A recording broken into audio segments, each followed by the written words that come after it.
Oke, terima kasih teman-teman. Selamat malam dengan Kapri Anjaya. Senang sekali berjumpa dengan Bapak dan Ibu, teman-teman baru. Ada wajah-wajah baru pada malam hari ini. Yang bersama-sama kita ingin mendengarkan sharing dari Dr. Zahara T. Roni, yang dimana hari ini kita sangat beruntung karena bisa mendengarkan langsung dari penulis buku Siap Fokus, siap menulis skripsi, tesis, disertasi. Wah, ini benar-benar jurus mudah, gunakan metode kualitatif tipe studi kasus.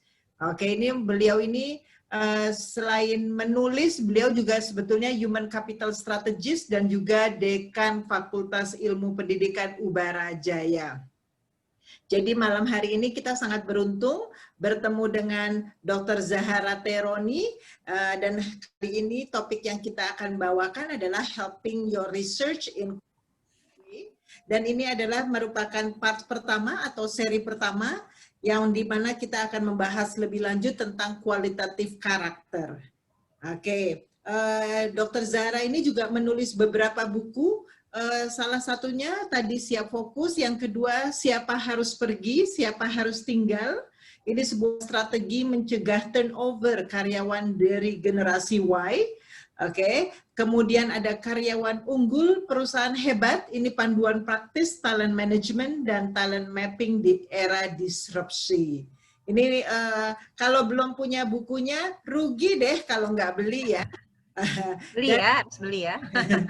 Dan hari ini juga Mbak Zara dengan senang hati nanti akan membagikan bukunya, tapi ada syaratnya tentunya. Sebelum kita mendengarkan Mbak Zara, saya akan promosi sedikit tentang PSSDM, Mbak Zara. Ya, silakan Bu Kapri. Oke, PSSDM adalah sebuah pusat studi sumber daya manusia yang didirikan oleh teman-teman dari UNJ, yaitu Dr. Fahmi Idris, Dr. Mahmudin Yasin MBA, Profesor Dr. Bejo Suyanto MPD, Profesor Dr. Muklis Erludin. Ini yang tadi Pak Mahmudin Yasin itu profesor, itu sama-sama mengambil S3 bareng. Jadi profesornya kira-kira 2 tahun yang lalu, jadi ini belum ini ya, belum lancar bilang profesornya. Padahal sudah profesor ya. Ini teman satu angkatan tapi berhasil jauh melebihi kita semua yang satu angkatannya. Profesor Dr. Mahmudin Yasin dulu adalah Wakil Wamen BUMN dan Dr. Fahmi pernah menjadi mantan Menaker Trans ya, dan Menteri Perindustrian. Kami semua bergabung mendirikan PSSDM dengan misi mengaplikasikan ilmu yang kami miliki dan terus mengembangkan SDM Indonesia untuk siap menghadapi globalisasi. Nah, di PSSDM kita memiliki banyak program, diantaranya kami memiliki lembaga sertifikasi profesi yang dimana kami melakukan P1, LSPP 1 untuk humas, marketing, untuk pengelolaan kelas atau trainer, menjadi trainer, dan juga sekolah atau satuan pendidikan. Kami juga mengembangkan konsultan pengembangan manajemen pendidikan, konsultan manajemen UMKM, lembaga training dan coaching, penelitian, serta penerbitan buku. Nah, ini beberapa flyer yang akan kami adakan di dalam minggu ini. Yang minggu ini yang akan terjadi pada hari Kamis ini ada talk show yang akan membicarakan tentang marketing dan sales. Jadi kalau Bapak Ibu terlibat di marketing dan sales, silakan join di talk show. Why do you need salesmanship for your daily success? Ini part pertama mengatakan tentang selling is like loving. Wah, kata-katanya ini menggairahkan ya. Jadi kalau nggak datang kayaknya begini. Jam 7 malam tempatnya juga gratis kalau tidak menginginkan e-sertifikat. Untuk para guru di era pendidikan jarak jauh, kami juga menyediakan workshop. Ini workshop ya, bukan seminar online.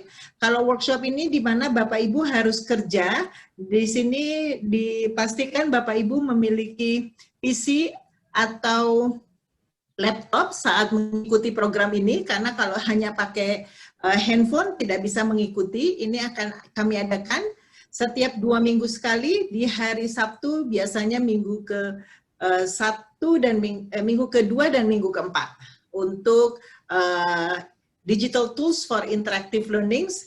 Dan ini seri yang kali ini, Sabtu ini kita adakan tentang Digital Tools untuk kasih feedback, formative assessment.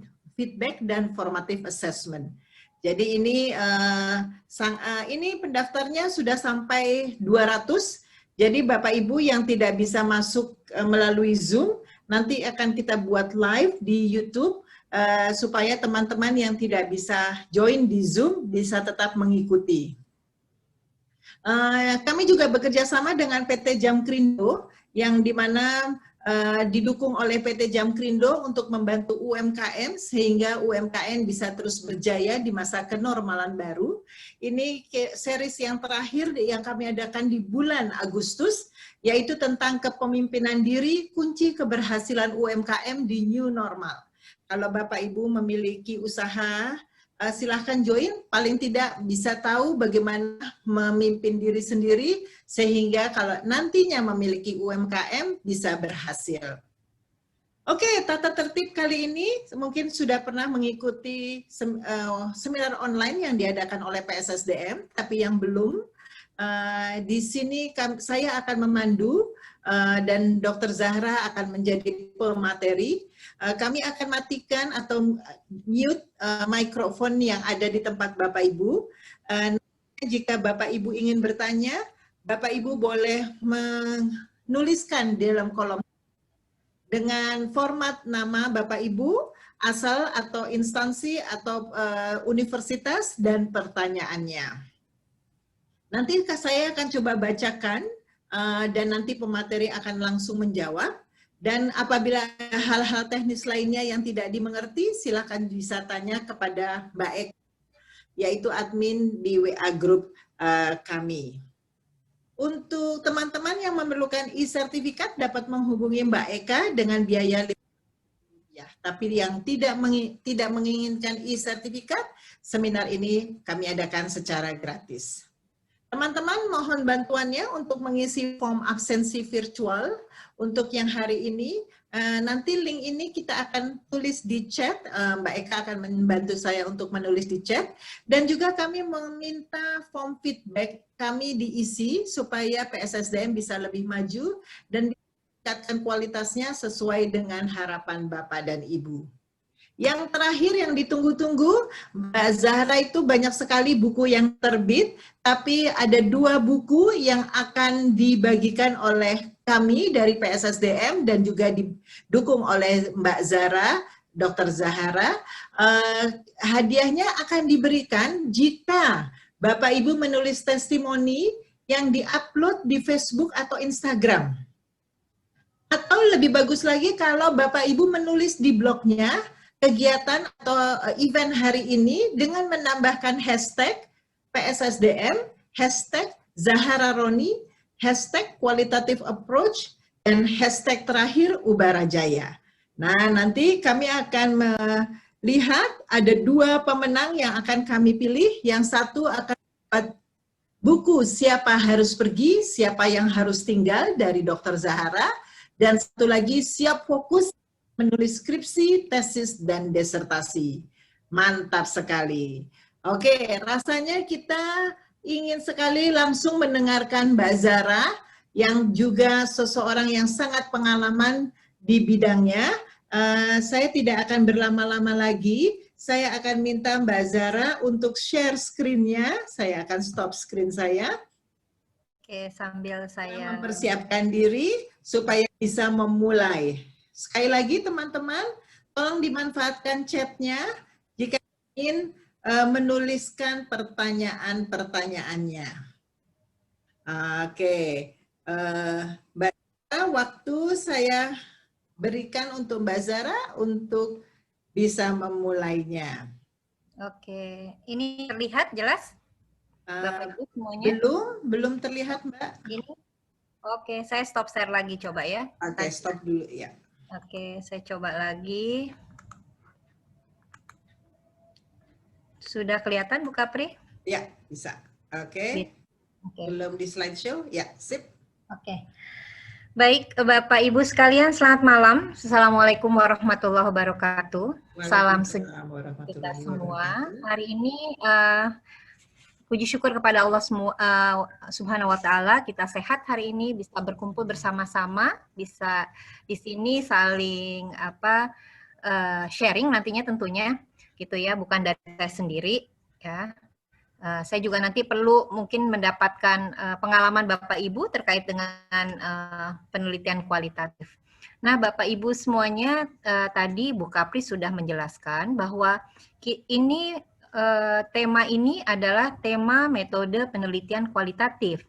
Tentunya kalau kita bicara metode penelitian kualitatif itu sangat jenjangnya itu sangat berkelanjutan gitu. Kalau kita satu hari ini itu rasanya nggak mungkin, ya.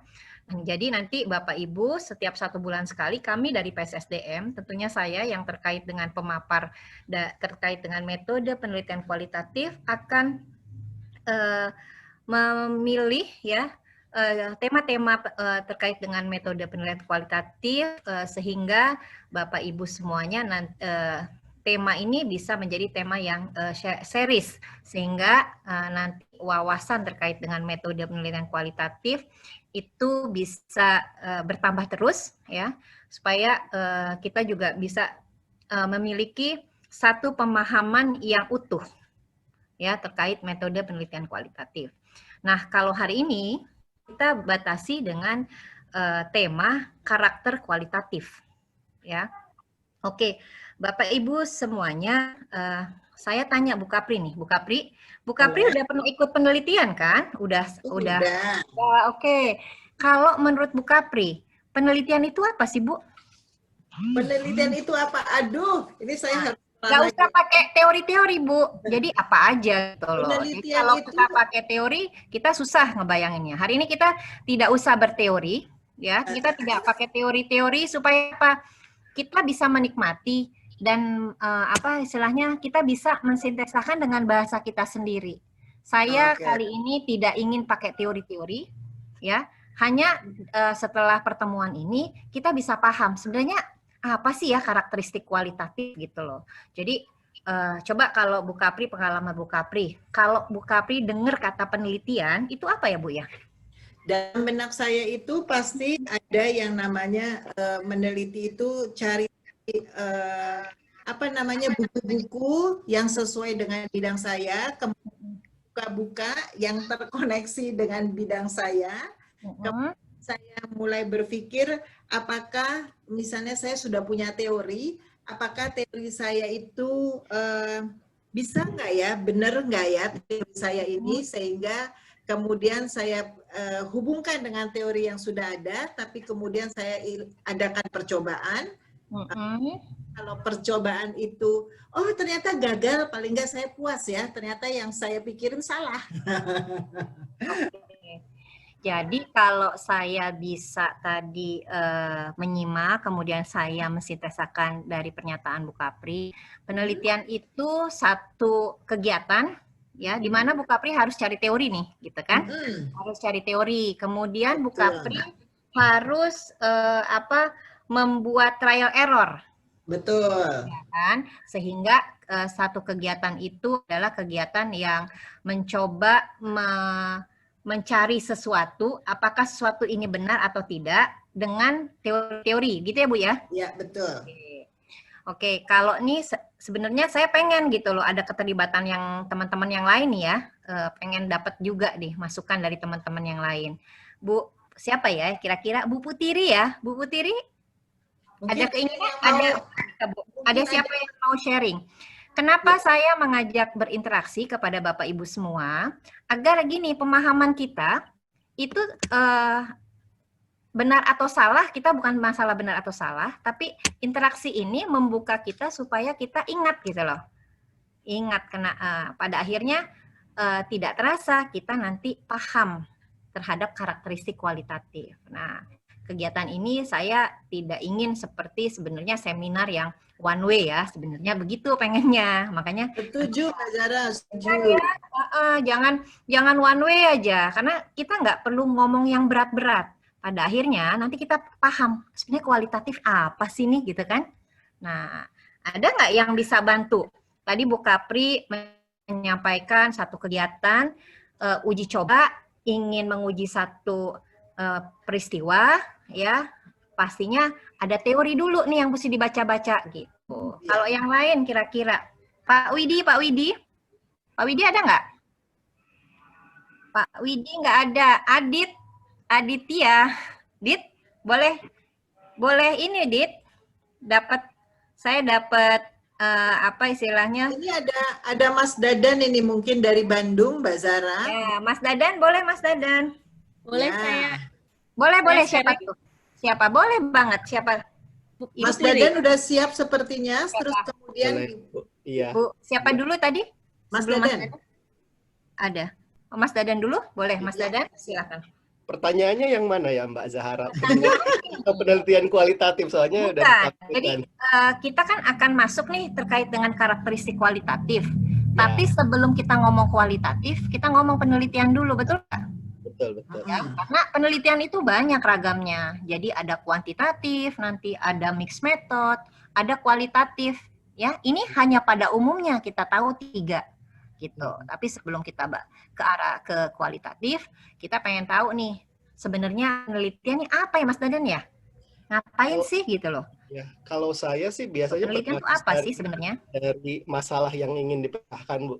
Jadi ada masalah dulu, kemudian kita ingin coba cari solusinya, kemudian menggunakan langkah-langkah yang berbasis riset gitu. Jadi berdasarkan data-data, berdasarkan referensi ilmiah terdahulu. Kemudian menggunakan metode yang tepat untuk mencari solusi tersebut sehingga hasilnya nanti bisa dipertanggungjawabkan gitu. Oke. Gitu tampaknya. Siap. Oke, tadi ada kalau nggak salah Bu Putiri ya? Ya, Ya. baik Bu Zahra. Boleh saya dikasih ini Bu, tambahan Bu? Kalau menurut saya penelitian, kalau saya meneliti itu saya tahu dulu masalah apa yang akan saya pecahkan. Nah kemudian kalau kita udah tahu masalahnya, kita akan tahu dari kajian teori, buku yang kita baca, tools apa yang tepat untuk memecahkan masalah itu. Mungkin seperti itu. Oke. Iya.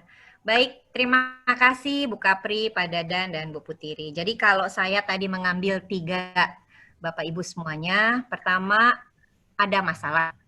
Ya, masalah, kemudian masalah itu ingin dipecahkan, kemudian diketahui ada teori yang membantu untuk memecahkan masalah tersebut. Ya, tadi Pak Dadan bilang ada data yang diperlukan untuk memecahkan masalah, kita perlu data, perlu teori. Ya, kemudian ada metode yang harus digunakan. Nah, itu merupakan syarat-syarat ketika ingin meneliti, itu persyaratannya betul, ada permasalahan. Ya, ada teori yang mendukung untuk memecahkan permasalahan tersebut. Ya, ada data. Kalau nggak ada data, bagaimana kita mau memecahkan satu permasalahan? Ya, oke. Nah, persoalannya sekarang sebelum kita ke kualitatif, memang yang namanya masalah itu yang dipilih itu yang namanya masalah apa ya? Jangan kita ngomong masalah-masalah, kita nggak tahu masalahnya apa. Ya, nah masalah yang tepat di dalam penelitian itu kira-kira yang seperti apa? Masalah apa masalah semua masalah bisa bisa kita pilih untuk penelitian?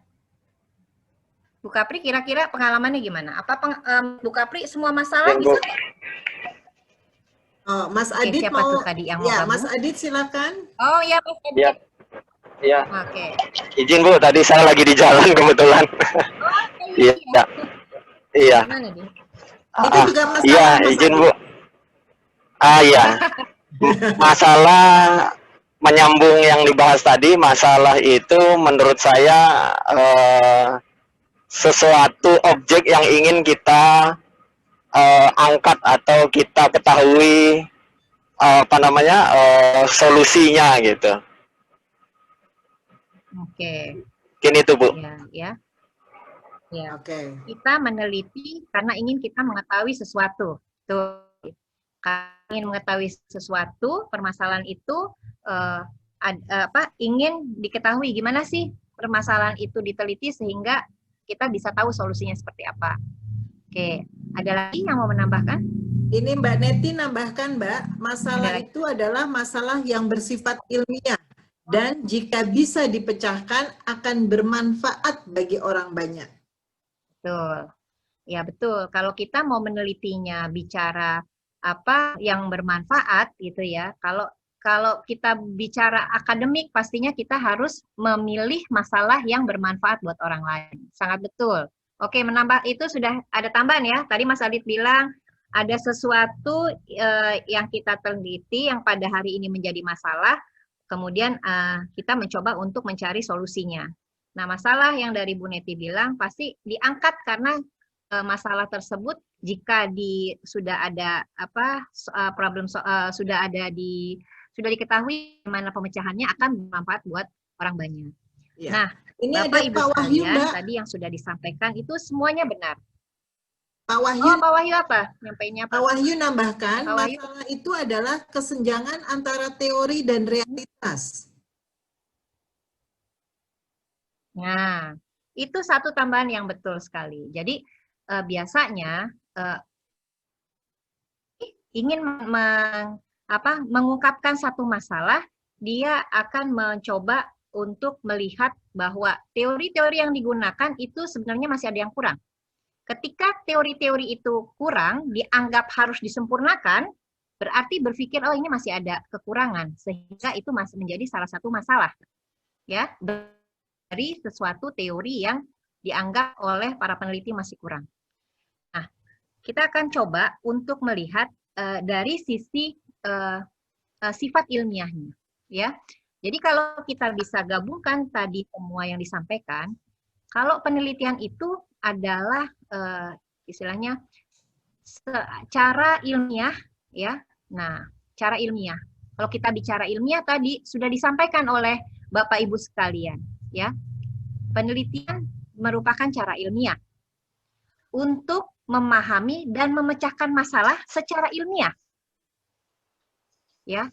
Ketika masalah ilmiah didapat dengan cara ilmiah, kebenarannya didapat kebenaran ilmiah. Susah banget ya. Ya. Oke, tadi sudah sebenarnya tadi itu lebih gampang, enak kita dengerin, ya. Nah, sekarang saya akan membuat 3 kata yang mungkin nanti Bapak Ibu lebih mudah mengingatnya. Jadi, tadi penelitian itu adalah satu kegiatan yang ingin diketahui, ya, masalah yang kegiatan yang berisi satu masalah yang ingin diketahui oleh Bapak Ibu untuk dipecahkan, tapi memang dipecahkan harus secara ilmiah. Ya, apa sih kalau bicara ilmiah? Nah, ilmiah itu kalau saya suka menyingkat dengan kata res. Ya. Sesuatu yang ingin diketahui, ya. Kemudian sifat ilmiahnya pasti tadi udah dibilang ada masalah. Nah, masalah nggak bisa masalah yang istilahnya dari mana-mana disebut masalah. Masalah itu harus rasional. Nggak mungkin kita ingin meneliti, misalnya meneliti satu kejadian, contoh yang gampang aja. Orang di kampung salah satu orang itu sangat cepat kaya, ya. Di satu kampung itu dia nggak bekerja apa-apa tapi kaya. Ada keinginan kita penasaran untuk meneliti satu persoalan itu gitu loh. Kenapa orang itu bisa kaya ya? Semua orang pengen tahu gitu loh. Dan orang tahu orang misalnya nggak kerja, yang sehari-hari diam di rumah, tahu asal usulnya, punya data yang asal usulnya dari apa istilahnya, nggak mungkin lah dia punya kekayaan gitu loh. Dan jangan-jangan didengar gosip-gosipnya, rumorsnya dia nyembah gitu loh ke Gunung Kawi misalnya. Nah, masalah-masalah yang seperti itu kan nggak masuk akal gitu ya. Nah, penelitian ini diawali untuk mengetahui masalah yang rasional.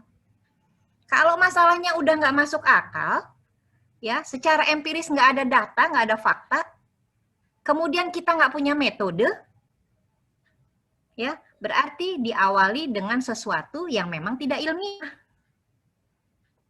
Ya, tadi penelitian adalah kegiatan ilmiah.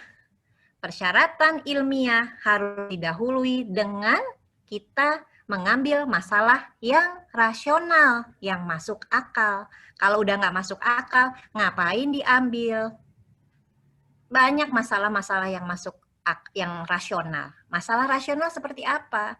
Pasti ada fakta yang bisa dilihat, pasti ada data yang bisa diambil, dilihat, didengar, dihitung. Ada sumber-sumber terpercaya juga, dan ada metode. Ya, nggak mungkin kalau kita mau mengupas sesuatu nggak punya metode, berantakan. Jangankan cuman masalah misalnya bikin kue aja nggak ada metodenya, nggak usah ilmiah lah bikin kue. Semua nggak mungkin, nggak bisa akan didapat ilmiah gitu loh. Bikin yang ilmiah aja metodenya bener, gimana yang mau ilmiah nggak ada metodenya?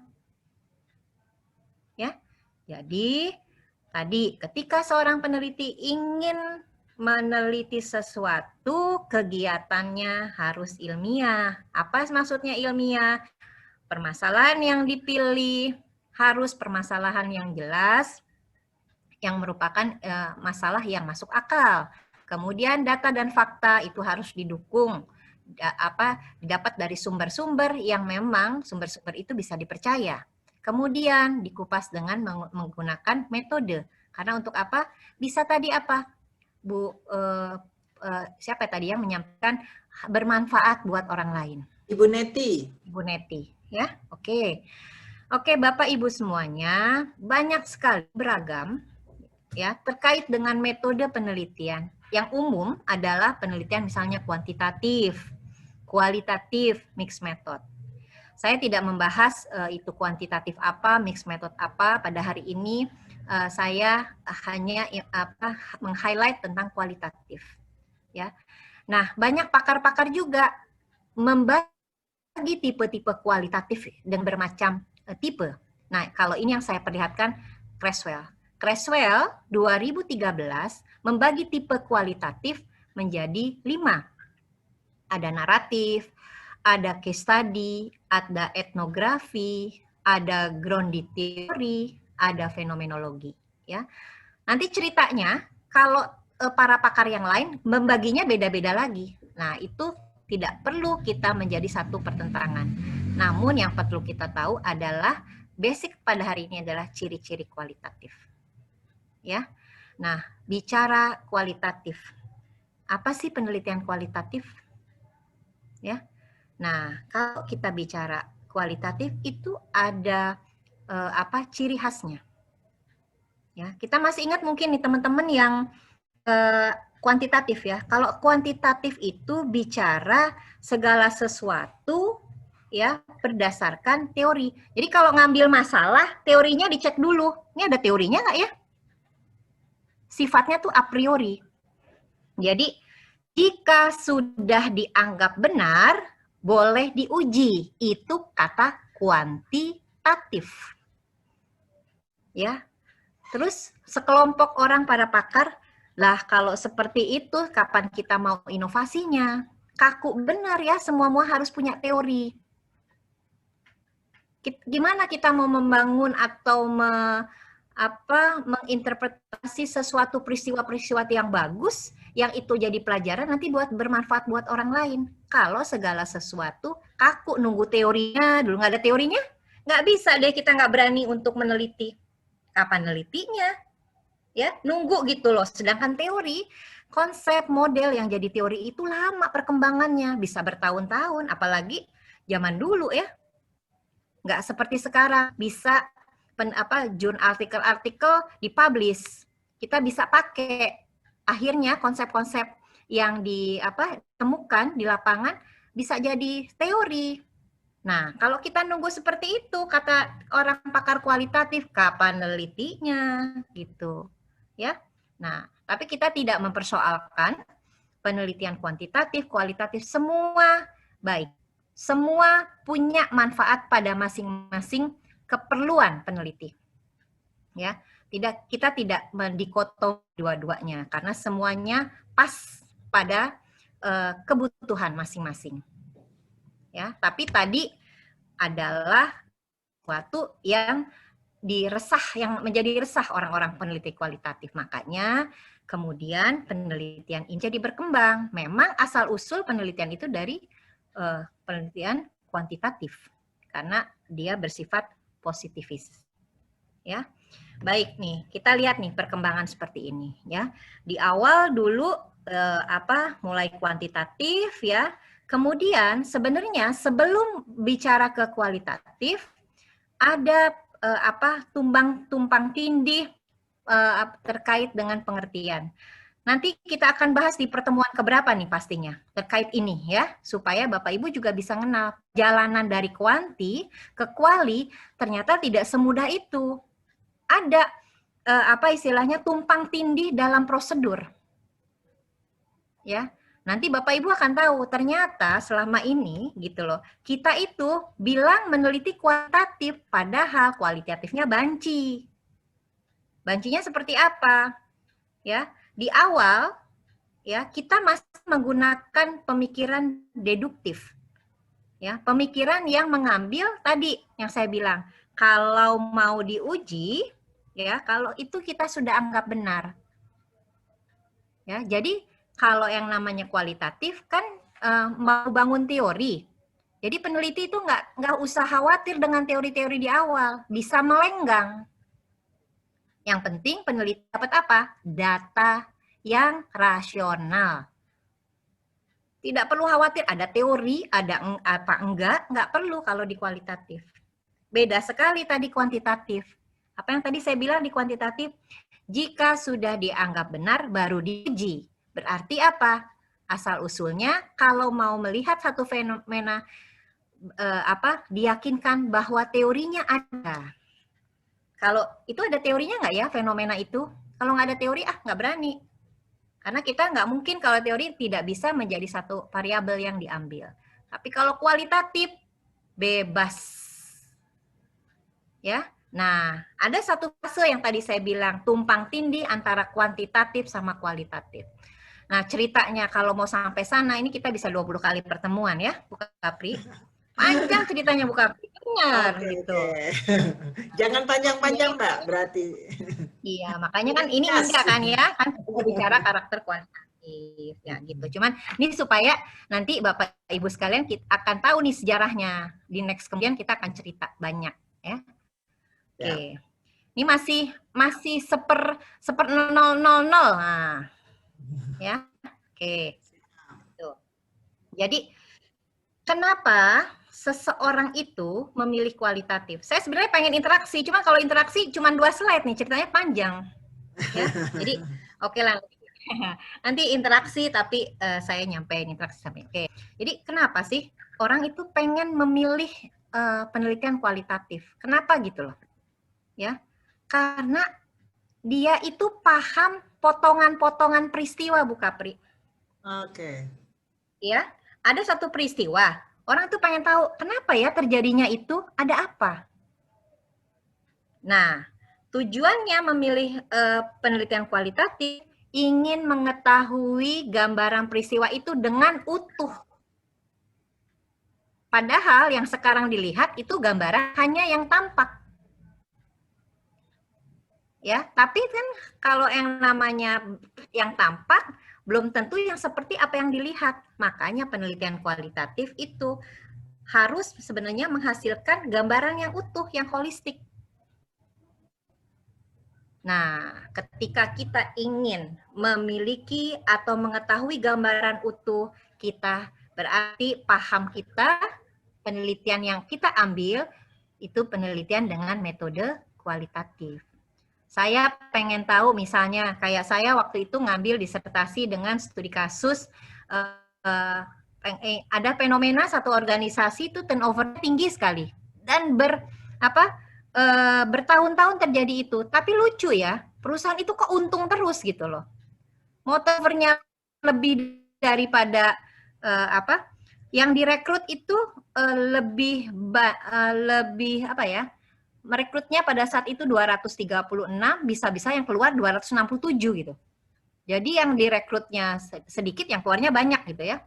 Tapi anehnya perusahaan itu memberikan kompensasi di 20 lebih banyak dan itu di luar gaji, tapi turnovernya hebat.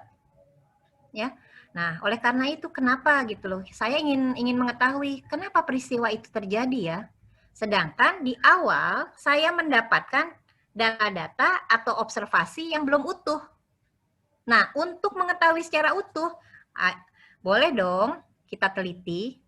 Nah, ketika kita ingin teliti kualitatif, persyaratannya tadi masih ingat, data harus dicari. Ya, itu udah rasional, data harus cari metodenya kira-kira yang bisa mengetahui sesuatu peristiwa dengan holistik, dipilihlah kualitatif. Ya, nggak mungkin kalau kuantitatif. Kalau kuantitatif tadi sifatnya jika sudah benar baru diuji. Kita butuh hanya bisa menguji teori, tidak bisa menemukan satu peristiwa itu kenapa terjadi. Nggak mungkin dengan kuantitatif. Nah, oleh karenanya, ketika kita ingin mengetahui sesuatu peristiwa yang seutuh-utuhnya, makanya kita menggunakan kualitatif. Ya, nah, ini seperti ini nih. Kalau kita lihat nih puzzle nih, kita punya data yang sebelah sini, sebelah kanan, sebelah kiri, sebelah samping, sebelah depan gitu ya. Nah, kita bagaimana sih orang peneliti itu bisa menggabungkan dari beberapa data sehingga data itu benar-benar bisa terkumpul sesuai dengan kebutuhan kita di lapangan. Ya, untuk supaya kita bisa menganalisis data itu dengan baik. Oke. Bapak Ibu semuanya, ketika kita bicara tadi kualitatif gitu ya, di awal bahwa kualitatif itu bisa dilaksanakan tanpa teori. Sangat fleksibel ya, tidak perlu khawatir dengan teori-teori yang adakah teori yang menunjang, adakah teori yang kontradiktif. Ini udah cukup ada teori ya, atau kurang nggak teorinya gitu loh. Kalau memang kurang, nggak perlu khawatir. Justru dari data-data yang ada, kita bisa membangun teori. Ya. Nah, kemudian gitu ya, perbedaannya apa? Perbedaannya apa? Terkait dengan menganalisis data itu juga berbeda. Ya, mengumpulkan data juga berbeda. Jadi ketika seseorang peneliti ingin mengumpulkan data pada peneliti kualitatif, yang perlu diingat adalah tidak bisa berdiri sendiri. Misalnya gini, kita cukup wawancara aja, nggak cukup. Ya, kita harus memadukan antara wawancara dengan observasi. Karena yang disampaikan oleh informan, ya, yang disampaikan oleh partisipan belum tentu apa yang semua yang mereka sampaikan itu belum tentu benar. Bisa mereka ngomong ini padahal mereka belum tentu isi yang disampaikan itu seperti itu. Ya, misalnya dia menangis, belum tentu dia menangis sedih, belum tentu juga gitu. Makanya kenapa kita harus memadukan observasi dengan wawancara dengan baik. Jadi itu tidak bisa terpisah. Ya. Jadi kalau ditanya misalnya wawancara aja itu tidak cukup untuk bisa membuktikan bahwa hasil daripada yang kita butuhkan data-data itu tidak cukup. Kita harus melihat bagaimana ketika dia menyampaikan pertanyaan-pertanyaan yang kita sampaikan. Misalnya dia menyampaikan jawaban dengan nangis. Ini jangan-jangan ini nih pura-pura sedih. Masih ingat ada satu peristiwa terkait dengan ibu-ibu yang membunuh suaminya. Nangis-nangis kayak apa tahu ya. Kalau saya lihat beritanya nangis-nangis sudah kayak apa. Nggak tahu ya dia pembunuhnya sendiri. Gitu ya. Jadi apa yang disampaikan belum tentu seperti itu kejadiannya. Ya. Nah, makanya ada salah satu karakter yang harus dimiliki oleh peneliti kualitatif. Apa karakter itu? Adalah punya satu pemikiran yang negatif terhadap apa yang disampaikan orang lain. Ya, kenapa perlu seperti itu? Tadi, kalau kita kurang pandai-pandai dalam melakukan pengamatan, ya itu nanti bisa salah jadinya. Makanya segala sesuatu, ini benar nggak ya ngomongnya nih ya, gitu. Makanya kenapa nantinya triangulasi, ya triangulasi itu menjadi penting, ya Bapak Ibu semuanya. Kalau kita bicara triangulasi, mungkin bagi yang para peneliti awal, triangulasi adalah satu kegiatan mengkonfirmasi semua apa-apa yang telah kita lihat, kita dengar pada saat wawancara atau observasi, ya, dengan data-data yang ada, dengan istilahnya data-data yang terkumpul, kemudian kita konfirmasi. Bisa dikonfirmasi kepada orang lain, tapi yang mengetahui kejadian itu, ya bisa kita konfirmasi dengan dengan informan pendukung, gitu ya. Itu bisa kita lakukan. Nah, satu hal yang penting tadi Bapak Ibu, perbedaan metode kualitatif dalam mengumpulkan data beda sekali dengan kuantitatif. Kalau kuantitatif kita melakukannya dengan survei, ya, pakai alat survei, dikumpulkan ya, angket-angket itu dikumpulkan, kemudian diolah dengan statistik, udah jadi jawaban. Berbeda dengan kualitatif, kita harus mengadakan tadi wawancara dan observasi. Ya, nah sifatnya juga apa jadinya? Hati-hati.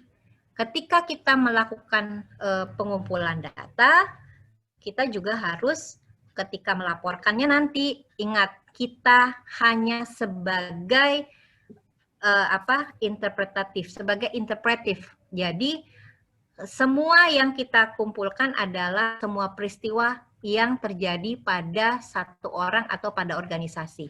Itu tidak boleh kita tambah-tambahkan atau kita kurang-kurangkan.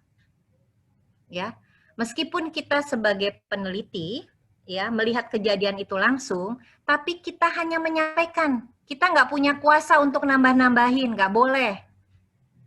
Ya, kita hanya menyajikan, ya, menginterpretasi apa yang kita semua lihat. Makanya itu hati-hati, ini kelemahannya daripada penelitian kualitatif. Makanya kalau orang kuantitatif nggak percaya dengan hasil penelitian kualitatif.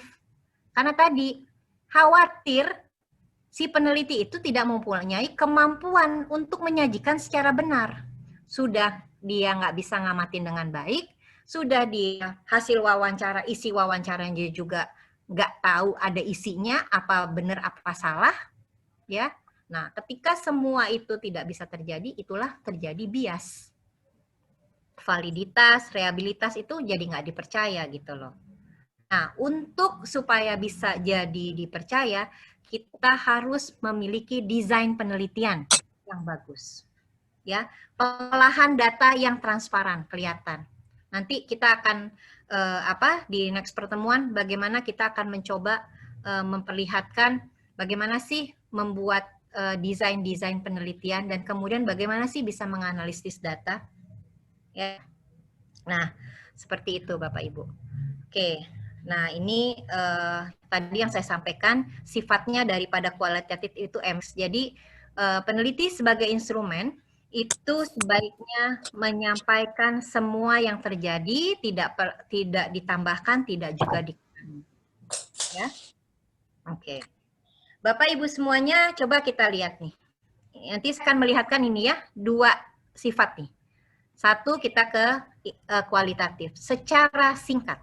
Secara singkat, kualitatif dimulai dari apa? Observasi. Ya. Beda sekali kalau kuantitatif tadi ingat ya. Kuantitatif karena a priori semuanya akan diuji jika sudah dianggap benar baru diuji. Berarti ada apa? Dimulai dari teori kalau kuantitatif. Tapi kalau kualitatif semua dimulai dari observasi. Dari observasilah kita baru bisa menemukan fenomena yang akan kita teliti itu apa gitu loh. Sehingga semua observasi, kemudian wawancara, kemudian kita pada akhirnya bisa ketika analisis data terjadi bisa buat pola. Oh, polanya gini ya, ketemu di lapangan seperti ini. Oh, kalau ketemu seperti ini kejadiannya kita bikin konsep, akhirnya kita lama-lama bisa menduga kebenarannya, dan kemudian itu tadi teori akhirnya bisa membangun satu teori. Nah, kita coba beda sekali kalau kita bicara dari kuantitatif, prosesnya deduktif. Dari teori dulu, kemudian selalu kita bikin hipotesa karena kita udah punya rumusan masalah, baru kemudian observasi.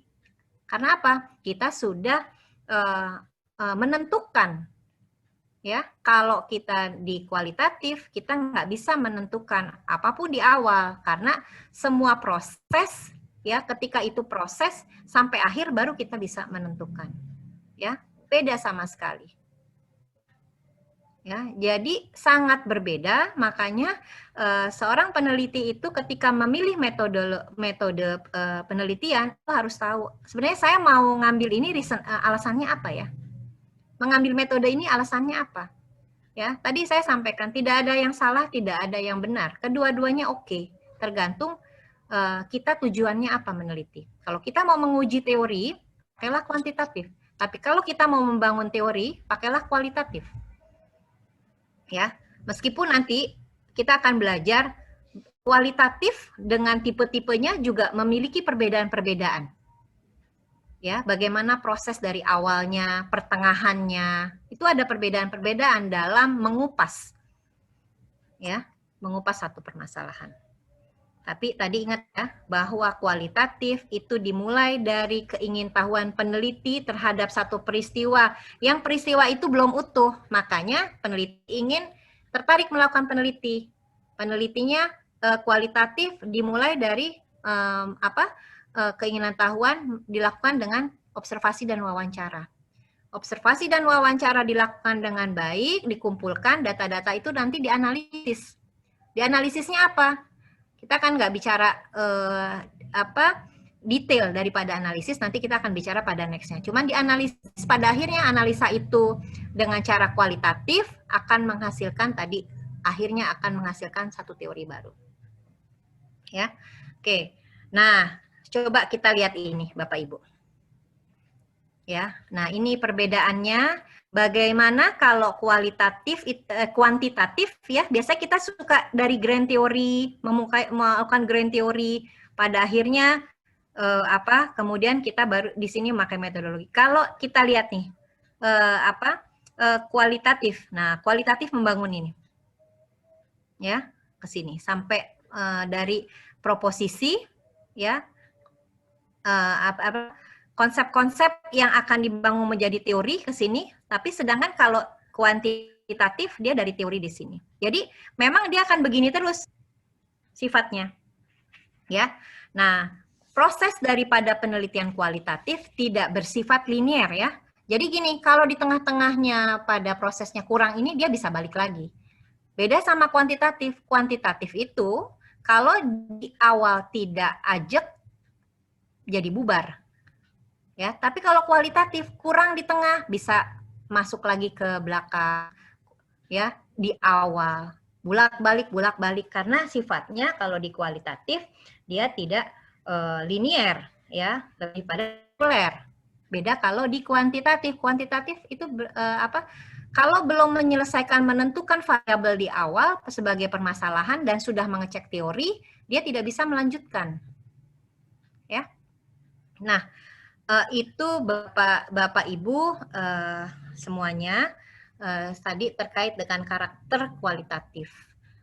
Itu saja mungkin Bu Kapri terkait dengan karakter kualitatif. Kita masih banyak ya nanti di sesi-sesi berikutnya terkait bagaimana teorisasi, bagaimana desain, bagaimana kemudian kita menganalisis data, ya. Kemudian nanti kita akan bicara berbagai tipe-tipe penelitian kualitatif, ya. Kemudian kita juga akan mengupas tahapan-tahapan langkah-langkahnya seperti apa, ya. Jadi ini perjalanan masih panjang. Kita bisa diskusi, ya Bu Kapri. Oke, ya, siap. Oke, terima kasih Dr. Zahra. Sangat pencerahannya sangat gampang, mudah dicerna. Jadi saya nih yang memakai kualitatif waktu saya ambil disertasi saya jadi teringat kembali. Saya soalnya bukan seorang dosen ya. Jadi begitu selesai sudah bubar gitu ya. Tapi kalau Mbak Zara karena dosen akhirnya dipakai lagi sehingga ini jadi buat saya jadi seperti mengingat kembali waktu saya mengadakan research. Nah, itu yang menarik dari tadi Mbak Zara, itu saya ini terbiasa untuk positive thinking. Baru kali ini saya merasa negatif itu perlu ya ternyata. Dengan karena memakai approach kualitatif ini ya, jadi harus melihat kenapa begini ya, jadi agak sedikit mencari-cari kekurangannya ya, mencari-cari sehingga membuat kita terus mencari, akhirnya menemukan metode dengan trial dan melakukan error sedikit ya. Oke, Mbak Zara, ini ada pertanyaan, ada beberapa pertanyaan yang akan saya sebutkan satu-satu. Pertanyaan pertama dari Mbak Neti. Mbak Neti Sulistiani. Mbak Zara atau Bu Zara, apa betul kalau meneliti dengan kualitatif, kita harus pandai mendeskripsikan dengan kata-kata? Maksudnya, harus bisa banyak menguraikan hasil penelitian jika kuantitatifkan menguraikan hasil penelitian. Jika kuantitatif kan angka yang banyak berbicara. Oke, jadi kalau kualitatif apakah harus banyak mendeskripsikan dengan kata-kata? Oke, mungkin bisa langsung dijawab Mbak Zara? Iya, langsung aja Bu Kapri ya, biar nggak lupa. Ya. Bu Neti, terima kasih pertanyaannya. Betul Bu Neti, jadi salah satu kompetensi peneliti kualitatif adalah bisa menjelaskan satu fenomena dengan deskriptif. Jadi harus memang sebaiknya bisa menarasikan dengan baik, tapi tidak ada bentuk satu laporan yang bagus bagaimana menarasikannya gitu ya. Namun demikian memang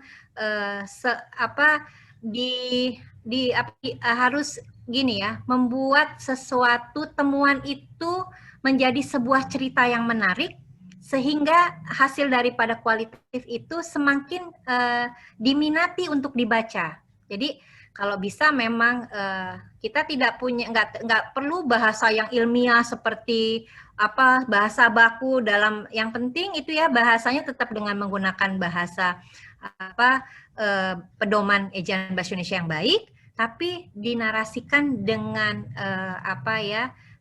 menarik gitu loh, nyaman untuk dibaca. Nah, itu yang selalu didorong supaya peneliti kualitatif ini, hasil penelitian dibaca orang ya dengan seenak mungkin, semenarik mungkin, dan pada akhirnya orang tersebut nggak tahu nih kalau kita lagi menceritakan satu penelitian. Nah, beda memang sama kuantitatif. Kuantitatif memang hasilnya hasil statistik. Namun jangan lupa untuk peneliti kualitatif, ya. Peneliti kualitatif kadang-kadang sangat pelit dengan kata-kata, ya. Padahal mereka itu di pembahasan harus menyampaikan juga temuan terhadap indikator-indikator. Jadi bukannya setelah hasilnya statistik kemudian dia tidak bercerita. Harusnya dia menceritakan juga setiap indikator yang ditemukan di dalam variabel itu harus diceritakan. Variabel ini memang hasilnya mungkin tidak signifikan, tapi di dalam variabel itu ada indikator-indikator yang mesti diceritakan dengan jelas sehingga kita bukan hanya berbicara masalah tidak signifikan dan signifikan gitu loh, tapi kita ingin tahu ya pembahasan itu menemukan apa sih, sehingga indikator mana perlu menjadi satu temuan atau saran bagi misalnya bagi organisasi ya. Nah, memang peneliti kuantitatif juga pelit untuk menyampaikan hal tersebut. Jadi akhirnya nggak bunyi sama sekali gitu ya. Yang akhirnya pembahasan menjadi hasil kesimpulan. Jadi kayaknya penelitiannya ya kayaknya gitu-gitu aja. Gitu. Itu sih Bu Neti. Terima kasih. Oke. Mudah-mudahan Mbak Neti terjawab. Nanti kalau tidak terjawab boleh ditanya lagi. Oke, ini ada pertanyaan kedua, Mbak. Ini tadi di Creswell Mbak juga menyebutkan tentang kualitatif itu ada bagiannya dari naratif, case study, etnografi, grounded theory, dan fenomenologi. Nah, pertanyaannya dari Bu Herlina, apakah perbedaan mendasar dari studi kasus fenomenologi, grounded theory, atau lainnya yang termasuk penelitian kualitatif? Oke. Harus dijawab hari ini juga ya. Saya jawab karena tadi saya pikir saya akan membawa Bapak Ibu semua biar nanti terus bisa engage sama pertemuan saya di selanjutnya. Tapi nggak apa-apa, saya jawab. Bapak Ibu semuanya, kita itu memang kalau Creswell bilang tadi ada naratif, ada grounded theory, fenomenologi, studi kasus gitu ya. Nah, ini saya akan cerita 3 dulu. Studi kasus salah satu penelitian kualitatif. Tapi apa karakteristik studi kasus? Kita akan mengambil satu kasus yang sedang terjadi atau sudah tidak terjadi, tapi dampaknya masih kerasa. Ya, jadi kalau kita mau ngambil satu peristiwa zaman dulu banget, nggak bisa pakai karakter studi kasus. Ya, karakter studi kasus adalah ketika permasalahan itu sedang terjadi atau baru terjadi, dampaknya masih jadi penasaran nih. Kita pengen teliti. Ya. Tapi kalau bicara fenomenologi, masih lama, tapi kejadian itu menarik untuk dikupas. Tapi udah lama, udah usang. Tapi bagus gitu untuk diteliti. Bisa jadi pembelajaran. Itu fenomenologi. Gitu. Ya. Oke, 2 ya. Jadi kalau bicara studi kasus, corona itu studi kasus yang bukan fenomenologi ya, tapi studi kasus yang case study. Gini Bu Kapri, kalau studi kasus corona itu diambil sekarang, itu akan menjadi studi kasus. Tapi kalau orang ingin meneliti corona, nanti 20 tahun yang lalu, 20 tahun yang akan datang, bukan jadi penelitian studi kasus karakternya, jadi fenomenologi. 20 tahun lalu kan udah nggak terlalu berdampak, tapi satu fenomenologi di 20 tahun pada saat itu, mungkin ya, orang kalau yang 20 tahun itu akan berguna gitu loh. Ya, beda saatnya, beda timingnya nih. Ya, kalau kita bicara grounded theory, nah grounded theory adalah satu penelitian yang memang ingin membangun teori. Itu murni terkait apa sih gitu loh. Segala sesuatu peristiwa yang memang murni dijadikan belum ada teori-teorinya gitu loh, dan itu menjadi sesuatu yang tadi ingin membangun sesuatu kekhasan ya, lebih itu bisa dilakukan dengan grounded theory. Makanya kalau grounded theory itu biasanya memakan waktu yang lama. Ya, bagaimana dengan yang lain? Bisa nggak misalnya kan sama-sama membangun teori juga misalnya pengen. Nah, bedanya kalau grounded theory karena waktunya lama, proses-prosesnya itu dilakukan dengan sangat tahapannya rigid ya, makanya dia lama sehingga dia bisa langsung membangun teori. Benar-benar karena tidak membawa teori satupun. Kalau studi kasus, fenomenologi masih membawa teori. Nah, saya akan cerita nih. Teorisasi dalam penelitian ada 3. Ada deduktif. Jadi tadi, segala sesuatu yang dilakukan pakai dasarnya teori. Kalau teorinya nggak ada, nggak bakalan diambil. Ada induktif 1 namanya. Nah, induktif 1 ini yang dilakukan di grounded theory. Saya melangkah aja lah, mau tahu kejadian kalau yang namanya pandemi itu di Irian misalnya. Jalan aja gitu loh. Ada nggak sih kasusnya gitu kan? Gitu, pengen tahu gitu loh. Ya jalan aja, nggak usah tanpa teori, nggak usah apa, lihat itu, dan pada akhirnya ya setelah 3 tahun saya pulang, saya dapat sesuatu misalnya. Ya, nah kalau fenomenologi studi kasus itu bicara teori campuran, jadi masih wawasan kita masih ada nih sebenarnya teori-teori yang kita bawa di lapangan, ya, tapi tidak mengambil satu masalah dengan konfirmasi teori, gitu loh, setengah-setengah. Ya, kalau grounded udah sama sekali ke lapangan nggak bawa apa-apa, pokoknya nanti gimana nantilah. Cuman saya ada keingintahuan ini nih. Nah, grounded teori itu sangat lazim, lumrah akan di perjalanan berubah semua. Karena apa yang difikirkan nggak taunya beda sama sekali. Gitu. Ya. Nah, kalau naratif apa? Naratif itu adalah sesuatu penelitian yang sifatnya lebih kepada autobiografi. Ya, jadi penelitian satu orang yang orang itu memiliki satu kekhususan yang bisa memberikan satu manfaat besar di desa misalnya. Orang itu orang yang perlu dijadikan satu model. Nah, itu biasanya penelitian dengan naratif.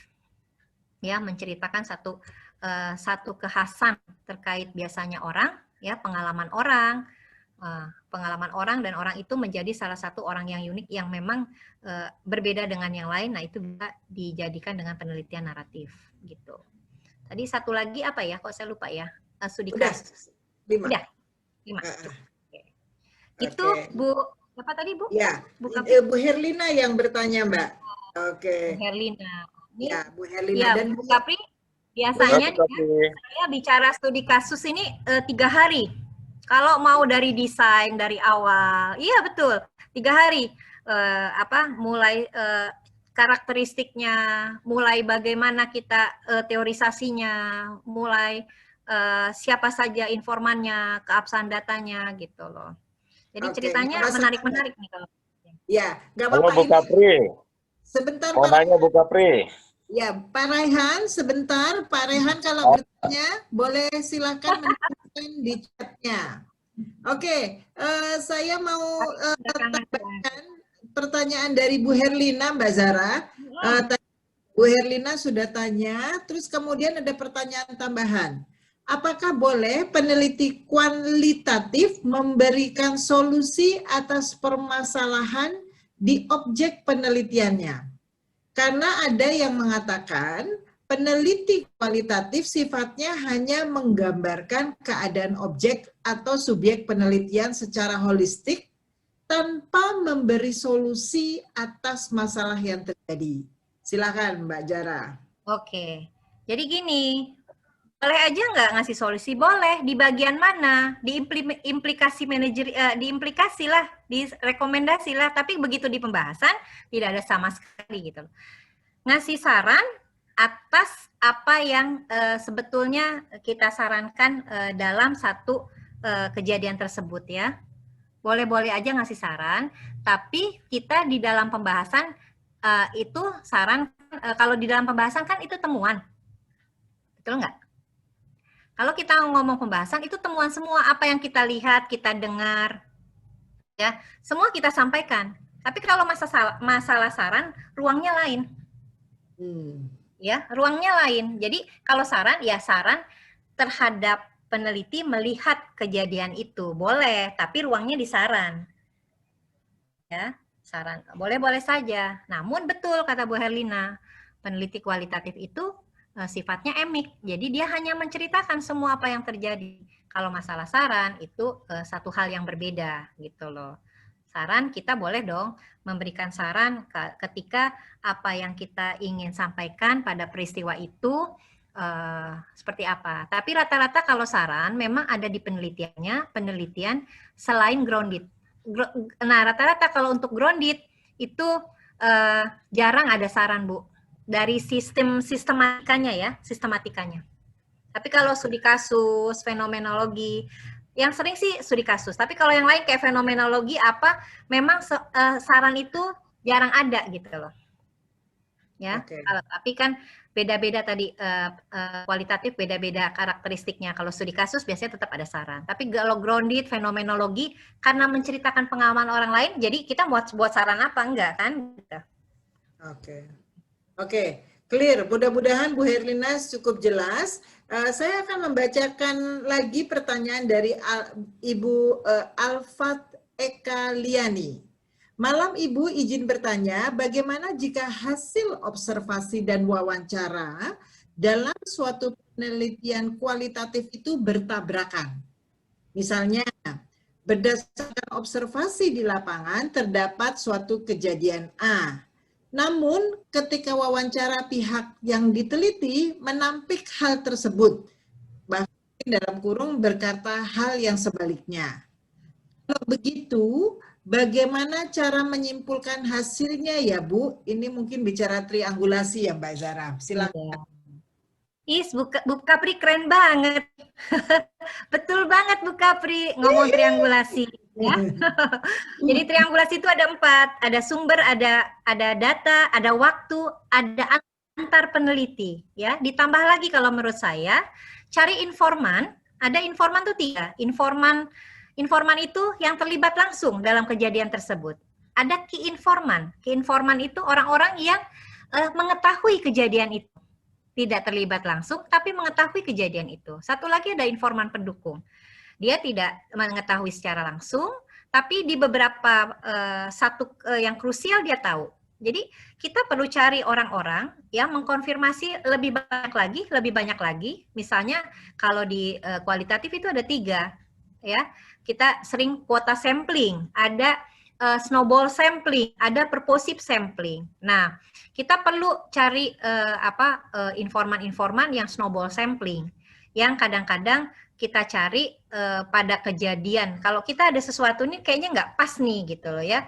Jadi kita akan lebih banyak tanya, kira-kira yang mengetahui kejadian ini siapa lagi ya Bu ya? Pak, saya bisa hubungi di mana? Nah, terus lagi kita terus sampai kita benar-benar tidak ragu terhadap data yang kita ambil.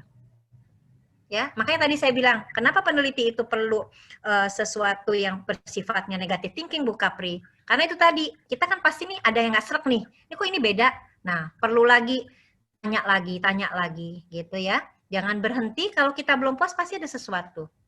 Ya, Jadi sifatnya harus benar-benar clear, baru kita kita sampaikan dengan baik. Meskipun ya, kalau kita mau menarik nih, menulis gini.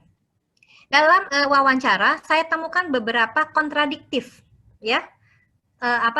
Satu pernyataan beberapa pernyataan yang saling tidak mendukung gitu. Boleh ceritakan itu. Ya. Nah, dalam hal tersebut peneliti mencari terus gitu sehingga peneliti mendapatkan data-data yang mendukung mana gitu. Boleh loh itu, namanya kualitatif. Kita bisa menceritakan apa yang kita rasakan.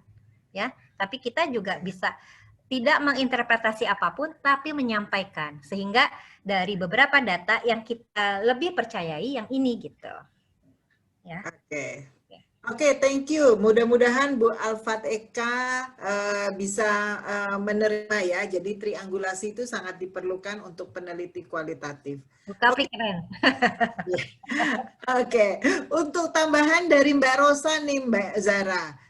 Mbak Rosa dari STKIP PGR Universitas Bhinneka PGRI Tulungagung. Oke, ingin bertanya, apakah ada batasan minimal jumlah informan pada suatu penelitian studi kasus? Oke. Ada satu teori yang mengatakan, Buman mengatakan paling tidak katanya, kita perlu kalau peneliti kualitatif, dia nggak bilang apapun, 20 lah sampai 30 ya. Tapi tidak ada pakar yang lain mengatakan itu. Ya, kalau kita naratif satu orang itu karena kita mau autobiografi cukup 1. Tapi memang kalau studi kasus, karena bicara satu kasus ya, itu biasanya memang lebih banyak.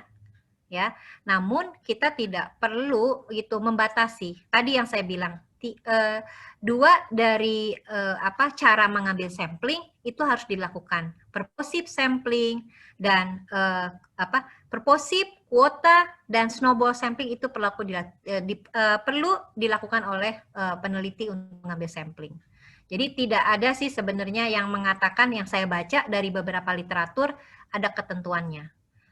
Sepanjang kita masih perlu data untuk menguak satu tabir dan kita belum puas, kita perlu terus untuk mencari istilahnya data-data tersebut gitu loh.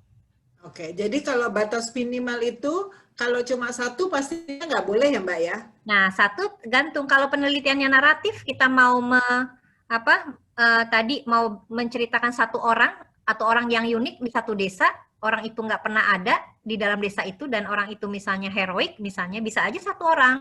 Jadi nggak ada ketentuan sebenarnya.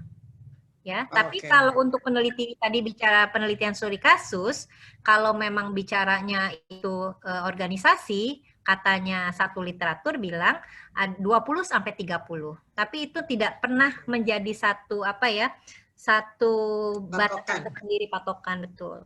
Oke. Oke, terima kasih Mbak Zara. Mudah-mudahan tadi itu jelas buat yang ada di Tulung Agung.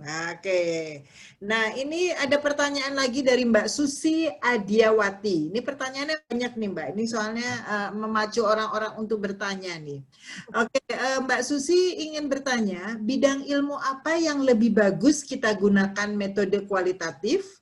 Itu yang pertama. Yang kedua, untuk MSDM lebih baik kualitatif atau kuantitatif? Oke. Baik, Silakan. Ibu. Jadi untuk yang bagus gini, sekarang perkembangan ilmu sosial semakin banyak, Bu Kapri. Betul. Ya. Jadi peneliti didorong sebenarnya untuk meneliti dengan kualitatif. Sebenarnya ya didorong. Kenapa? Tadi inovasi-inovasi akan terbangun dengan penelitian kualitatif, gitu loh. Saya nggak bilang bahwa kuantitatif itu lebih jelek, enggak, ya. Tapi karena kita ingin mendorong ada inovasi, ada satu eager gitu, pengetahuan baru atau eager sesuatu kejadian-kejadian ini, di balik kejadiannya ada apa ya? Nah, itu kan hanya bisa dengan kualitatif. Balik lagi gitu. Jadi semakin berkembang ilmu, tadinya kayak psikologi kan banyaknya tadi kuantitatif tadinya, tapi sekarang banyak aneh-aneh sifat manusia ini gitu kan, akibat dari satu perkembangan teknologi, ya, akibat dari perkembangan sosial yang terjadi. Makanya sekarang kualitatif lagi berkembang di era di abad 20 ini. Ya. Nah, bahkan sekarang ini orang udah penelitiannya mixed method, udah di postmodern, udah lebih istilahnya udah lagi nggak berpikir ini harus hal-hal yang banyak dibatasi oleh pemikiran-pemikiran yang rasional lagi kadang-kadang tuh loh. Jadi lebih kepada sangat bebas. Ya. Jadi kalau bisa peneliti itu udah bisa tahu kuali, sehingga nanti suatu saat kalau dia ingin memadukan itu supaya bisa menguak dengan lebih tepat lagi, lebih disarankan dengan mixed method. Nah, tadi MSDM gitu loh. Nah, kalau Ibu memang passion-nya bisa menarasikan dan ingin mengetahui sesuatu, ya kalau saya orang kualitatif dan orang konstruktivis gitu loh. Kalau saya lebih menyarankan lebih asik sih gitu. Lebih asik gitu, kayak kita pergi ke satu rimba kita nggak tahu, tapi dapat sesuatu tantangan di dalam hutan rimba itu gitu ya. Jadi lebih bebas ya Mbak ya? Lebih bebas berekspresi Bu Pen. Ya. Oke. Biasanya juga disarankan sama dosen kalau S2 tuh kualitatif, terus ya. S3 kualitatif, kuantitatif ya. Yang S2 biasanya ya, atau S1. Ya, S1 sekarang udah ada kualitatif tapi hanya deskriptif. Tapi kalau S2 disarankan kualitatif. S3 disarankan mixed method sebenarnya. Oke. Jadi semuanya harus mulai ya. Oke, Mbak Rini ada pertanyaan. Ini pertanyaan Mbak Rini saya akan bacakan. Setelah itu saya akan meminta Pak Rehan untuk juga yang ingin bertanya. Nanti saya akan unmute Pak Rehan setelah Mbak Zara ini menjawab pertanyaan Bu Rini. Menurut Ibu, mengapa penelitian kualitatif belum begitu populer dibandingkan kuantitatif? Atau dapat dikatakan bahwa minat penelitian kualitatif kurang di mahasiswa atau dosen. Kenapa ini, Bu? Saya boleh menjawab pribadi ya ini ya, jawaban pribadi saya ya. Jadi ya, sebenarnya ini dari Bu Rini. Jawaban pribadi nih Bu ya. Oke, Bu Rini mohon maaf nih. Gini loh, dosen itu karena keinginan belajarnya tuh nggak dieksplor dengan baik, khawatir dengan sesuatu yang baru menguasai, jadi kayak malu-malu gitu kan untuk mencoba eksplorasi dengan penelitian kualitatif. Ya, padahal kita harus mendorong, jangan hanya para mahasiswa itu hanya tahu satu metode. Sebaiknya sekarang itu kita sudah misalnya sebagai dosen memperkenalkan metode kualitatif supaya apa? Itu tadi menggairahkan penelitian, menemukan tadi banyak inovasi-inovasi baru. Nah, kenapa itu jadi bisa kualitatif itu tidak terkenal? Ya karena kita tidak biasa, atau satu ya, dosen yang kita tadi menjadi sandaran buat mahasiswa gitu, kurang memperkenalkan. Karena itu tadi, karena dosen masih malu-malu. Kenapa masih malu-malu? Karena itu tadi keterbatasan pengetahuannya tentang kualitatif, nggak mau belajar terus gitu loh. Padahal udah saatnya sekarang untuk memperkenalkan berbagai macam metode penelitian. Ya, nanti akan seru lagi kalau kita bicara di balik metode itu ada apa. Ya, nanti akan seru deh, gitu ya. Oke, itu jadi kita harus menunggu jadwal ketemu Mbak Zara lagi karena ini kayaknya jadi lebih seru bulan depan ya. Oke, saya akan unmute Pak Rehan. Pak Rehan silakan unmute. Pak Rehan ini adalah teman saya yang sama-sama mengambil MSDM di UNJ. Oke, Pak Rehan, silakan unmute dan silakan bertanya. Ya. Ini masih unmute, Pak? Pak Rehan masih unmute itu. Masih di mute? Sorry. Ya, silakan. Ya. Assalamualaikum. Waalaikumsalam. Waalaikumsalam. Profesor Dr. Zahra dan Profesor Kapri. Lama nggak ketemu ini ya. Alhamdulillah, Pak Rehan. Nggak ada perubahan tuh, makin cantik nih. Politikus kita, gimana Pak Rehan? Saya kok belum selesai, kawan-kawan sudah jadi profesor. Amin. Amin. Amin. Oke, apa saya ikut ini ya, di samping ingin ketemu Bu Kapri dan Bu Zahra, ya kebetulan penelitian saya kualitatif studi kasus yang belum selesai-selesai. Nah, ini perlu saya reminded, walaupun tadi sudah saya dengar banyak yang ingin saya tanyakan, tapi sudah dijawab oleh teman-teman, ditanyakan oleh kawan yang lain, dan jawaban sangat tepat. Tapi saya ingin kembali ke awal lagi, karena saya kayaknya kurang yakin juga terhadap temuan-temuan saya. Saya sudah selesai, mungkin saya bisa tunjukkan ini. Sudah ada hasilnya semua, sudah utuh ini. Tapi saya kok kurang yakin ini apa kira-kira yang baru yang saya temukan ini gitu. Nah, sehingga saya perlu tanyakan, apa sih sebetulnya syarat utama dari suatu peristiwa atau kejadian seperti yang dikatakan Bu Kapri tadi itu, dan penjelasan dari Bu Zahra, yang dianggap layak untuk diangkat dalam penelitian studi kasus itu. Nah, saya ini kan mengambil judul pengangkatan jabatan pimpinan ya di pemerintah daerah gitu. Nah, itu dari pengamatan secara umum yang makro itu, saya lihat kalau di era otonomi daerah ini pengangkatan pejabat publik, terutama di pemerintahan daerah itu semau-maunya kepala daerah gitu. Ya, yang tidak sesuai dengan kompetensinya misalnya, atau kualifikasi jabatan itu. Ya, misalnya guru diangkat jadi camat, kemudian pegawai Departemen Agama diangkat sebagai kepala dinas pertambangan misalnya, kan nggak cocok banget itu. Sehingga saya perlu angkat itu sebagai suatu studi kasus gitu. Nah, setelah diteliti, jawabannya kok semua normatif aja. Ya, dicoba lagi triangulasi ke perbandingan ke informan yang lain yang dari politisi, ya di luar dari pejabat PNS tadi itu yang sudah pensiun. Kok jawabannya hampir sama semua, nggak ada kebaruannya, itu saya nggak temukan gitu. Nah, ini masalahnya apa kira-kira Bu Zahra? Nah, kemudian terkait dengan itu, apakah dalam suatu penelitian studi kasus itu diperlukan syarat kehadiran begitu? Syarat apa, Pak? kekhasan dari atau apa namanya itu suatu kekhasan Keunikan. itu apa ya yang sangat spesial, khas dari suatu objek yang diteliti gitu. Keunikan ya. Nah, itu kan yang saya maksud itu. Bisa ditangkap maksudnya itu. Maksudnya ditangkap. Perlu nggak syarat-syarat kekhasan itu? Oke. Nah, kalau soal pengangkatan jabatan pimpinan di pemerintah manapun kan biasa-biasa aja, itu ada aturannya. Gitu. Daerah otonomi daerah ya semua sedang menjalankan tatanan sistem pemerintahan otonomi itu kan gitu.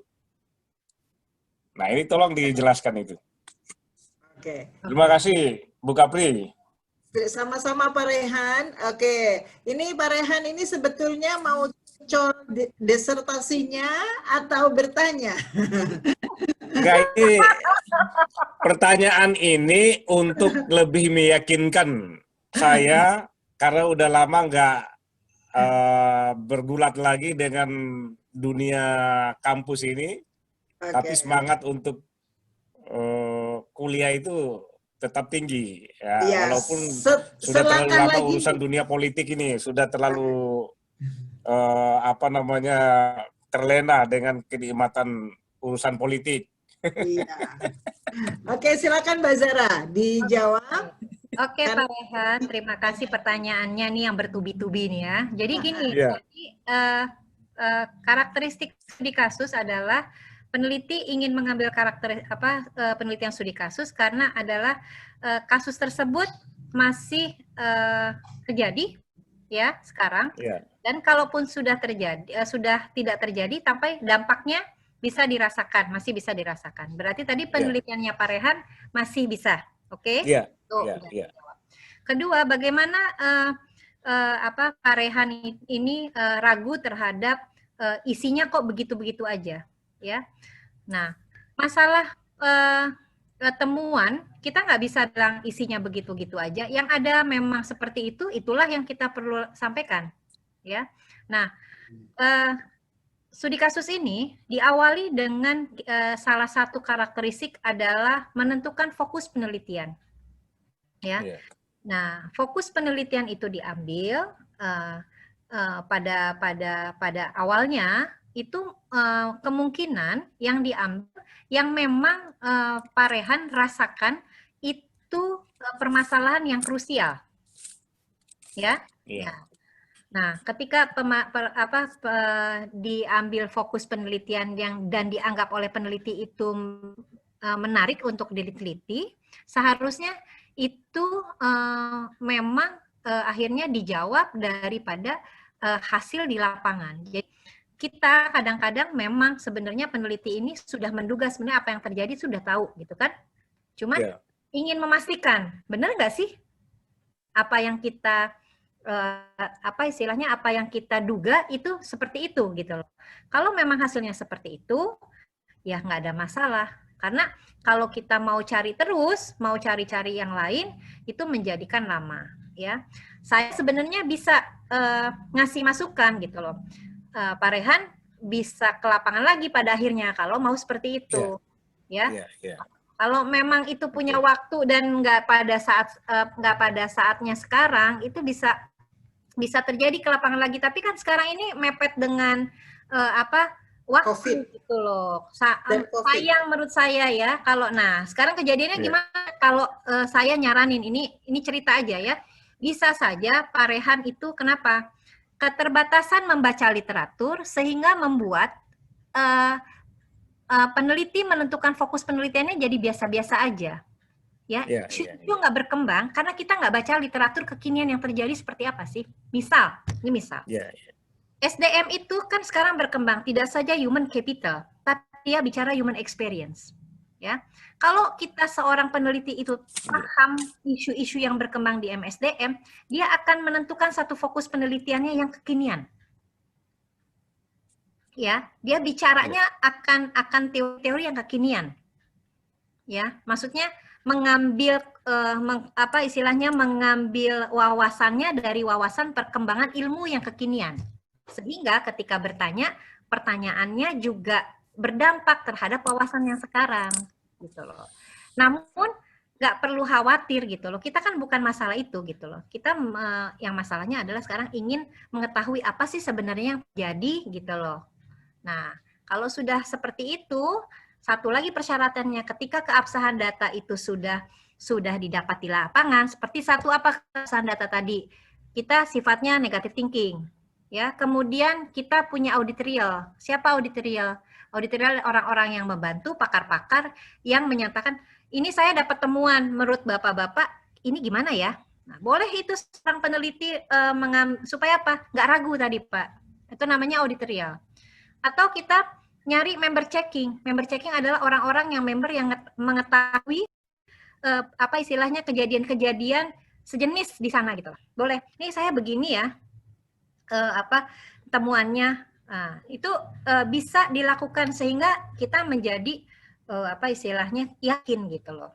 Jadi nggak perlu khawatir sih Pak Rehan, santai aja gitu sama apa yang terjadi, itulah yang diceritakan gitu loh. Oke. Kalau mau mulai lagi di lapangan lama lagi nanti. Oke. Jadi suggestion-nya adalah ditulis saja apa yang tidak ditemukan. Yang terdapat dari koleksi datanya. Oke, Mbak Zara, ini waktunya sudah jam 8.30, ini waktunya selesai. Ada pertanyaan yang menarik yang saya akan bacakan, tapi rasanya tidak perlu dijawab, mungkin dijawab 2 minggu lagi atau sebulan depan. Tadi dikompilasi ya Bu Kapri ya? Dikompilasi ya. Ini tentang saya mengangkat desain research, bagaimana menganalisa data karena penelitian saya merupakan mixed method. Jadi mungkin ini kita bisa bahas nanti Mbak untuk penelitian mixed method. Oke, ini teman-teman juga berterima kasih atas masukannya, sangat refreshing. Ini dari Putri juga bertanya kalau dari teknik mungkin bisa kualitatif, tentunya bisa. Karena mereka mikirnya kalau teknik tuh harusnya kuantitatif, padahal sebetulnya bisa ya Mbak Zara. Ini bisa ya Mbak Zara, karena waktunya sudah habis. Oke, teman-teman memang sudah tidak terasa lagi, sudah jam 8.32. Sehingga dengan berat hati saya harus menutup pertemuan kita. Tapi sebelum menutup saya akan mengundang Bapak Ibu untuk membuka videonya supaya Mbak Eka bisa mengabadikan foto bersama Dr. Zahara. Oke, dan kita akan bisa abadikan di tempat websitenya PSSDM. Oke, silakan Mbak Eka. Ya, Ibu ada 3 halaman pertama dulu ya, ada 3 halaman, silakan. Semuanya senyum, tidak usah pakai, tidak usah apa namanya terlalu lebar, tapi cukup senyum saja. Oke. Wah, ganteng-ganteng loh kalau pas dibuka displaynya. Jadi dari tadi kemana aja ya? Kenapa tidak dibuka? Oke, teman-teman, mari kita beri tepuk tangan dengan reaction-nya. Silakan. Gitu ya, tepuk tangan sendiri. Zahara, karena hari ini kita semua sangat terinspirasi. Mbak Zara, 2 kalimat atau 3 kalimat untuk menutup. Silakan Mbak Zara. Mau bicara apa? Oke. Bapak Ibu semuanya, sangat menarik sebenarnya kalau nanti kita mengenal lebih jauh dengan kualitatif, tapi disarankan Bapak Ibu semuanya tetap belajar kuantitatif karena kuantitatif punya keasikan sendiri, kualitatif juga demikian. Pada akhirnya kita nanti bisa menguasai teknik kedua-duanya dari baik kuanti maupun kualitatif. Dengan menguasai metodologi penelitian, kita bisa lebih rasional, ya, lebih rasional, lebih mengungkapkan segala sesuatu pasti dengan data karena udah terbiasa memframework di dalam pengetahuan kita. Jadi Bapak Ibu sekalian jangan berhenti di sini saja untuk belajar tentang metodologi penelitian, mengasihkan pokoknya. Itu Bu Kapri. Iya, kalau ada hal-hal tadi ya contoh-contoh yang kurang pas gitu, saya mohon maaf ya Bapak Ibu sekalian. Terima kasih. Maupun kuantitatif sangat baik Oke, keduanya sangat baik dan wajib dipahami keduanya. Oke, sehingga kalau kita terbiasa dengan metode penelitian yang ilmiah, itu cara berpikir kita.